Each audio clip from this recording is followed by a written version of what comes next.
amateka yanjye nyine ni wowe yankuyemo menshi kuko media ntabwo dukorana cyane sinkuna media Ego ni surprise wankoreye nayo sinzi ko byari ngombwa ko mvuga ibintu nagezeho ariko mu mwaka umwe maze n'amezi nkangahe mfite inzu nziza cyane muri Afrika cadastre nziza rwose wow umwaka umwe gusa mfite imodoka ari igura 28,000 by'amadolari wow so yarambashye icyo nkora genda deliveryinga ni nkora icyo bita DoorDash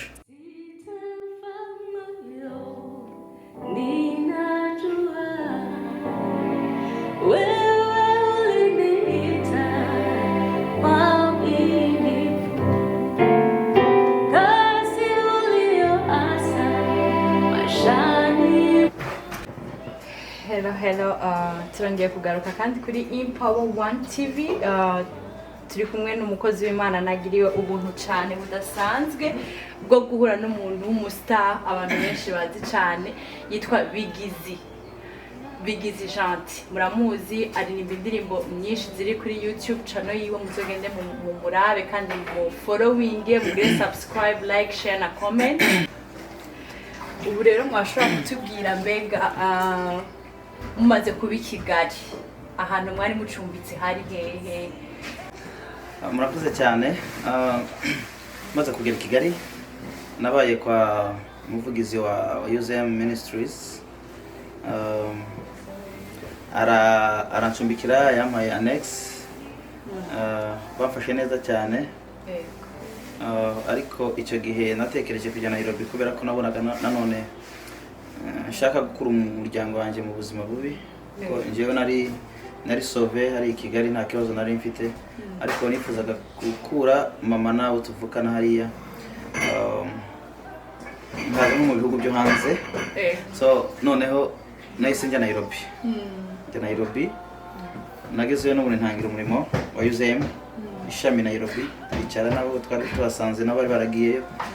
Hanyuma sinina mu bya Nairobi cyane kugira ngo tudatwara umwanya muremure.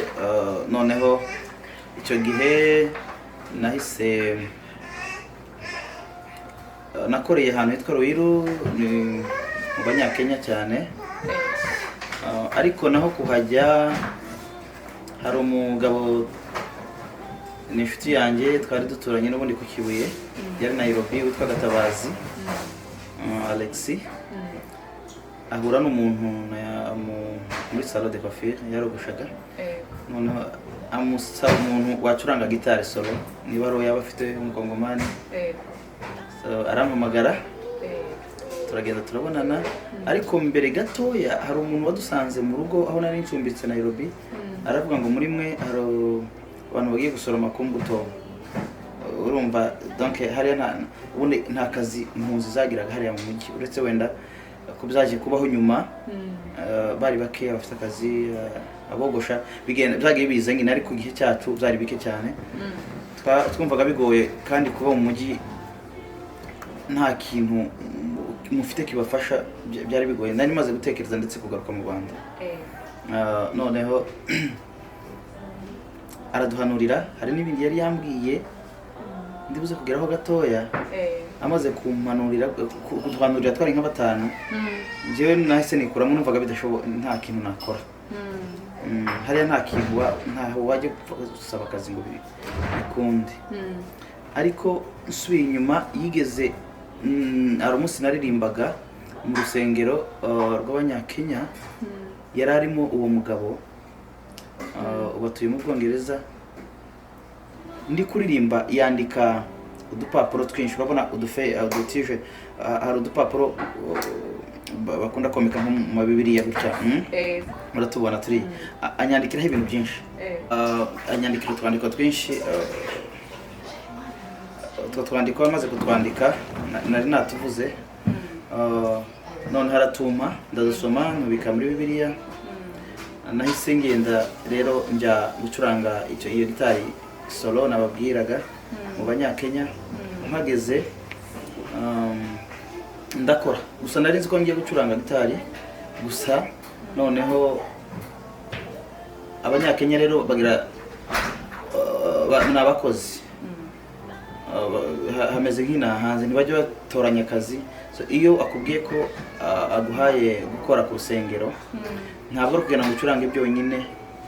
Nabonaga hari aho yambwiraga ngo ni agasanga wenda nka jardin ntikase neza akampa akantu ngo ni nyikate, nkabona ngiye gukora n'indi mirimo isa nkaho iruhije akampa kupa ngo ni nkupa ibyatsi nkaho ndavuga ati ibi ngibi mu mutima ati niko gucuranga gitari mwaka byaramo ko naje gucuranga gitari.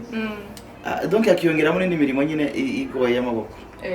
So mu buryo byageze aho ngaho ego nkabikora ariko ngaca bugufi, nkabikora ariko ngaca bugufi kuko muri izo mpapuro impamvu nazivuze, impamvu navuze izo mpapuro zari zirimo nigeze kuzisubiramo ndaho somye sanga haravuga ngo hari ahantu Imana igiye kujyana ukazajya gukora akazi hano muri iki gihugu.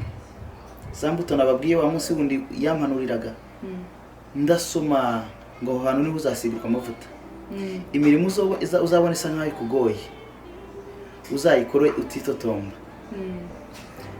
niho uzabasha gusigirwa amavuta yo kuzajya mu mahanga ukazatambagira ibihugu byinshi uvuga ubutumwa. Ndabikurikirana neza ibyo navugaga by'amandiko abantu bajya bandika none undi akaza kubisobanura. We noneho siko akora, we ahita byandika mu buryo bw'amagambo agaragara. Yari byanditse kabisa mu magambo agaragara ku rupapuro bugera nko muri 7. Ya noneho icyo gihe soma mpita nsangamo ibintu byinshi birimo birabera aho ngaho icyo gihe. So mbona gusobanukirwa burya ndi hano kubw'umugambi w'Imana. Iyi mirimo bampa irenze iyo natekerezaga kundi bampa papone nk'upakupengire gute burya aha niho nzasigirwa amavuta. So no mu bisanzwe kubera ko nacaga bugufi ndabikomeza. Mu buryo abacuranzi twakoranaga Bishop wacu yaragendaga nkabona ankoreye surprise akanzanira nk'inkweto nziza. So yarankundaga mu buryo no gutandukana nawe abanyakenya ntabwo bakunda kugira amarangamutima, ariko yarababaye mu buryo bumwe bukomeye ngarutse mu Rwanda. So aho ngaho rero twihuse mpita narahabaye hafi umwaka n'igice, ariko muri rusange Kenya nahabaye imyaka 2. Ndagaruka mu Rwanda, ndagaruka bari bampamagaye ku Kibuye ko badutomboye bakoze amatombora, umuryango wacu bakotombora uhawe amahirwe yo kuba wakorerwa dosiye yo kuza mu mahanga, kuza muri Amerika mu nkambi. Ndagenda ngeze mu Rwanda, Yuzem yongeye kunshaka nanone turongera turakorana nabo.